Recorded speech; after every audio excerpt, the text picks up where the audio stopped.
ಎಲ್ಲರಿಗೂ ನಮಸ್ಕಾರ. ನಾಳೆ ಫೆಬ್ರವರಿ 9ನೇ ತಾರೀಕು ಭಾನುವಾರ.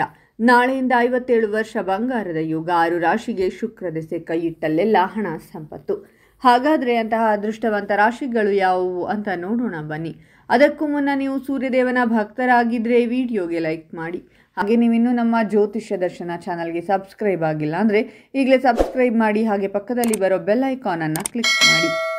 ಆಧ್ಯಾತ್ಮಿಕದ ಕಡೆಗೆ ನಿಮ್ಮ ಆಸಕ್ತಿ ಅಧಿಕವಾಗುವುದರಿಂದಾಗಿ ಈ ಸಂದರ್ಭದಲ್ಲಿ ನೀವು ಹೆಚ್ಚಾಗಿ ತೀರ್ಥಕ್ಷೇತ್ರ ಹಾಗೂ ದೇವಸ್ಥಾನಗಳ ಭೇಟಿಯನ್ನು ಮಾಡಲಿದ್ದೀರಾ. ಕೆಲಸದಲ್ಲಿ ನಿಮ್ಮ ಸ್ಥಾನ ಪರಿವರ್ತನೆಯಾಗಬಹುದು, ಆದರೆ ಖಂಡಿತವಾಗಿ ಇದು ನಿಮಗೆ ಲಾಭವನ್ನೇ ತರಲಿದೆ ಅನ್ನುವುದರಲ್ಲಿ ಯಾವುದೇ ಅನುಮಾನವಿಲ್ಲ. ವೃತ್ತಿಪರ ರೀತಿಯಲ್ಲಿ ವ್ಯಾಪಾರವನ್ನು ಮಾಡಿದರೆ ಖಂಡಿತವಾಗಿ ನೀವು ಅಂದುಕೊಂಡಿರುವಂತಹ ಲಾಭವನ್ನು ಸಂಪಾದಿಸಬಹುದಾಗಿದೆ. ಹಣವನ್ನು ನೋಡಿಕೊಂಡು ಖರ್ಚು ಮಾಡಿ, ಯಾಕಂದರೆ ಭವಿಷ್ಯಕ್ಕಾಗಿ ಹಣವನ್ನು ಉಳಿತಾಯ ಮಾಡುವುದು ಅತ್ಯಂತ ಅವಶ್ಯಕವಾಗಿದೆ.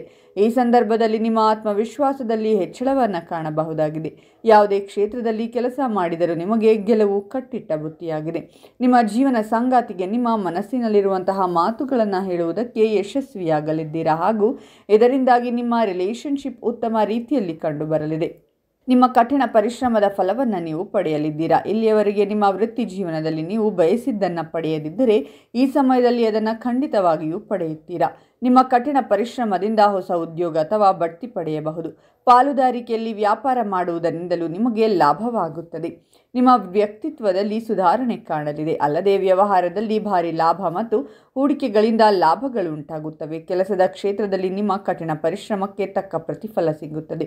ನಿಮಗೆ ಹೊಸ ಉದ್ಯೋಗಾವಕಾಶಗಳು ಸಿಗಬಹುದು. ಅಲ್ಲಿ ಹೊಸ ಆದಾಯದ ಮೂಲಗಳನ್ನು ಸೃಷ್ಟಿಸಬಹುದು. ಅಲ್ಲದೆ ಈ ಸಮಯ ಸ್ಪರ್ಧಾತ್ಮಕ ವಿದ್ಯಾರ್ಥಿಗಳಿಗೆ ಬಹಳ ಒಳ್ಳೆಯದೆಂದು ಸಾಬೀತುಪಡಿಸುತ್ತದೆ. ಅವರು ಕೆಲವು ಪರೀಕ್ಷೆಗಳಲ್ಲಿ ಯಶಸ್ಸು ಪಡೆಯಬಹುದು.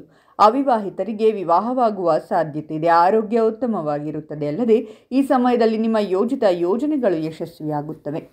ನಿಮ್ಮ ಸಂಗಾತಿಯೊಂದಿಗಿನ ನಿಮ್ಮ ಸಂಬಂಧ ಬಲಗೊಳ್ಳುತ್ತದೆ. ಪ್ರೇಮ ಸಂಬಂಧ ಗಾಢವಾಗುತ್ತದೆ. ಕುಟುಂಬದೊಂದಿಗೆ ಉತ್ತಮ ಸಮಯ ಕಳೆಯಲು ನಿಮಗೆ ಅವಕಾಶ ಸಿಗುತ್ತದೆ. ಈ ಸಮಯದಲ್ಲಿ ನೀವು ದೊಡ್ಡ ಜನರೊಂದಿಗೆ ಸಂಬಂಧವನ್ನು ಬೆಳೆಸಿಕೊಳ್ಳುತ್ತೀರಾ. ನೀವು ಕೆಲಸ ಅಥವಾ ವ್ಯವಹಾರಕ್ಕಾಗಿ ಪ್ರಯಾಣಿಸಬಹುದು. ಅದು ಶುಭವಾಗಿರುತ್ತದೆ.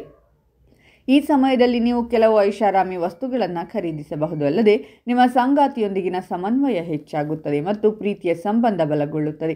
ಅವಿವಾಹಿತರಿಗೆ ಮದುವೆ ಪ್ರಸ್ತಾಪಗಳು ಬರಬಹುದು. ಈ ಸಮಯದಲ್ಲಿ ನೀವು ಭೌತಿಕ ಸುಖಗಳನ್ನು ಪಡೆಯುತ್ತೀರಾ. ಒಂದು ವೇಳೆ ನೀವು ಪಾರ್ಟ್ನರ್ಶಿಪ್ ಕೆಲಸವನ್ನು ಮಾಡುತ್ತಿದ್ದೀರಾ ಅಂತಂದರೆ ಖಂಡಿತವಾಗಿ ಇದರಲ್ಲಿ ನಿಮಗೆ ಲಾಭ ದೊರಕುತ್ತದೆ. ಹಾಗಾದರೆ ಇಷ್ಟೆಲ್ಲ ಅದೃಷ್ಟ ಫಲಗಳನ್ನು ಪಡೆಯುತ್ತಿರುವ ರಾಶಿಗಳು ಯಾವುವೆಂದರೆ ಮೇಷರಾಶಿ, ಮಿಥುನ ರಾಶಿ, ಕನ್ಯಾ ರಾಶಿ, ವೃಶ್ಚಿಕ ರಾಶಿ, ಧನಸ್ಸು ರಾಶಿ ಮತ್ತು ಮೀನರಾಶಿ. ಇವುಗಳಲ್ಲಿ ನಿಮ್ಮ ರಾಶಿ ಇದ್ದರೂ ಇಲ್ಲದಿದ್ದರೂ ಓಂ ಸೂರ್ಯದೇವಾಯ ನಮಃ ಅಂತ ಕಾಮೆಂಟ್ ಮಾಡಿ.